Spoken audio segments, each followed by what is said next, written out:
2024లో నాకు నవంబర్ 1వ తారీఖు యాక్సిడెంట్ అయింది. నాకు 2 సంవత్సరాల నుంచి ఎవరు సంధించలేదు.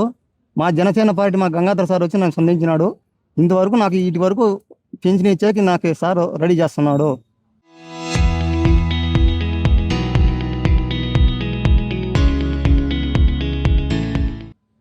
జీరో పెట్టి పంపించినారు సార్ వాళ్ళు నన్ను చూసి. ఎక్కడ? హిందూపురం సార్. ఎన్ని రోజుల క్రితం వెళ్ళి? 3 నెలలు అయింది సార్ పోయి. ఏం వస్తుంది ఇంకా వస్తుంది అనుకున్నాం సార్, రాలేదు. కలెక్టర్ ఏం చెప్పినాడు? కలెక్టర్ గవర్నమెంట్ నుంచి రాపిస్తాను, మీరు రెడీ చేసుకోండి అన్నాడు సార్. రాజవారిపల్లికి చెందిన టి చంద్ర అనే అతను 2 సంవత్సరాల క్రితం యాక్సిడెంట్ లో పెద్ద యాక్సిడెంట్ జరిగి మల్టిపుల్ ఫ్రాక్చర్స్ జరిగాయి తనకు.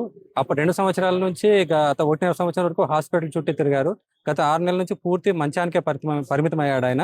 ఈయన కాకపోతే సాధారణ సర్టిఫికేట్ లో మేము అప్లై చేసేటప్పటికి హిందూపూర్లో టైము డేట్ ఇచ్చారు. అక్కడికి తీసుకెళ్లి మొత్తం టెస్టులు చేయించాక డాక్టర్ గారిని కూడా మేము రిక్వెస్ట్ చేయడం జరిగింది. సార్ ఖచ్చితంగా మీకు న్యాయం చేస్తారన్నారు. కాకపోతే అనుకోకుండా ఆన్లైన్లో మేము ఆ సర్టిఫికేట్ చూసేటప్పటికి 0% ఇచ్చాడు.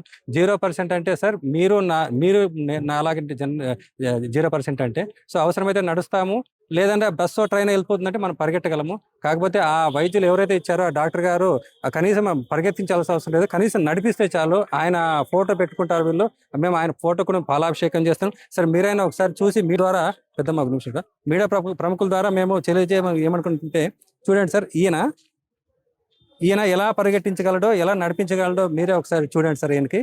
అంతేకాకుండా వెన్నెముక కూడా పూర్తిగా ఆయనకి ఒక నెల రోజుల కిందట తన భార్య కూడా తను 2 సంవత్సరాల నుంచి ఆదాయం లేకుండా, తనకే ఆదాయం లేదు, తన భర్తకి ఆదాయం లేదు, ఎన్ని రోజులు నేను ఉండాలని తను కూడా పుట్టింటికి వెళ్ళిపోయింది వదిలేసి. ఇంకా ఆ పెద్ద ఆవిడ వీళ్ళిద్దరే మంచానికి పరిమితారు. ఆయన చూసుకునే వాళ్ళు లేరు, ఆయనకు పెన్షన్ ఆదాయం లేదు. మీ మీడియా ప్రముఖుల ద్వారా సార్ వేడుకుంటుంది ఏంటంటే, మీరు ప్రభుత్వం దృష్టికి తీసుకెళ్లి అధికారుల్లో ఇప్పుడు స్పందించి వీళ్ళకి న్యాయం చేయాలని చెప్పి పెన్షన్ ఇప్పించి న్యాయం చేయాలని కోరుతున్నాము. అలాగే కలెక్టర్ గారికి కూడా మేము వినతి పత్రం ఇచ్చాము. కలెక్టర్ గారు కూడా సానుకూలంగా స్పందించారు. మీ మీడియా ద్వారా కూడా మేము రిక్వెస్ట్ చేస్తున్నాం సార్. మీ మీడియా ద్వారా కూడా పై అధికారుల దృష్టికి తీసుకెళ్లి వీళ్ళకి పెన్షన్ వచ్చి న్యాయం జరిగేలా చేయాలని రిక్వెస్ట్ చేస్తున్నాం సార్.